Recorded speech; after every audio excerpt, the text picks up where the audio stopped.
పంచాయతీ ఎన్నికల్లో కాంగ్రెస్ సత్తా చాటింది. 3 విడతల్లో 7,093 స్థానాల్లో గెలిచి ఛాంపియన్ గా నిలిచింది. ఫిరాయింపు ఎమ్మెల్యేల పిటిషన్పై అనూహ్య తీర్పు వచ్చింది. ఎమ్మెల్యేల అనర్హత పిటిషన్ను తెలంగాణ స్పీకర్ ప్రసాద్ తోసిపుచ్చారు.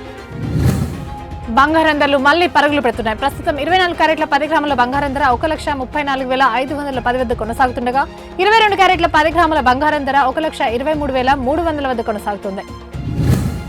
హస్తినలో పొల్యూషన్ పాము కోరలు విప్పింది. ఈ నేపథ్యంలో కేవలం BS4 ఆ పై స్థాయి వాహనాలకు మాత్రమే ఆంక్షల నుంచి మినహాయింపు ఇవ్వాలంటూ సుప్రీం ఆదేశించింది. తెలంగాణ వ్యాప్తంగా రోజురోజుకి చలి తీవ్రత పెరిగిపోతుంది. ఇదే వాతావరణం మరో 4 రోజుల పాటు కొనసాగుతుందని వాతావరణ శాఖ వెల్లడించింది. శీతాకాల విడిది కోసం హైదరాబాద్ చేరుకున్న రాష్ట్రపతి ద్రౌపది ముర్ము ఈ నెల 22 వరకు రాష్ట్రంలోనే పర్యటించనున్నారు. ఫిరాయింపు ఎమ్మెల్యేలపై స్పీకర్ ఇచ్చిన నిర్ణయాన్ని బీఆర్ఎస్ తప్పుపట్టింది. స్పీకర్ తీర్పు ప్రజాస్వామ్యానికి మచ్చ అంటూ పార్టీ సీనియర్ నేతలు ఆరోపిస్తున్నారు. ఎమర్జెన్సీ వైద్యం కోసం క్రిటికల్ కేర్ సెంటర్లను రాష్ట్ర ప్రభుత్వం ఏర్పాటు చేస్తుంది. ఇప్పటికే 3 ప్రారంభం కాగా త్వరలో మరో 9 అందుబాటులోకి రానున్నాయి.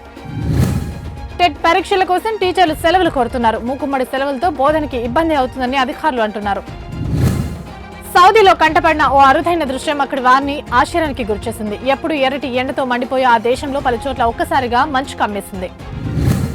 యూపీలో దారుణం చోటు చేసుకుంది. బుర్ఖా ధరించకుండా తన పరువు తీశారని షారుఖ్ అనే వ్యక్తి తన భార్య పిల్లలను చంపి ఇంట్లోనే పాతిపెట్టాడు.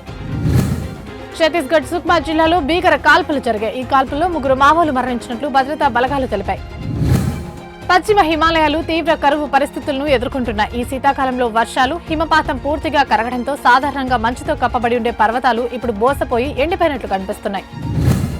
తెలంగాణ రాష్ట్రంలో ఈ నెల 22 వరకు వర్షాలు కురుస్తాయని వాతావరణ కేంద్రం పేర్కొంది. ఉరుములు మెరుపులతో కూడిన వర్షాలు కురుస్తాయని కూడా తెలిపింది. తాజాగా మరో 20 దేశాలపై ట్రంప్ ట్రావెల్ ఆంక్షలు విధించారు. ఈ కొత్త నిబంధనలు జనవరి 1 నుంచి అమల్లోకి రానున్నట్టు వైట్ హౌస్ వర్గాలు వెల్లడించాయి.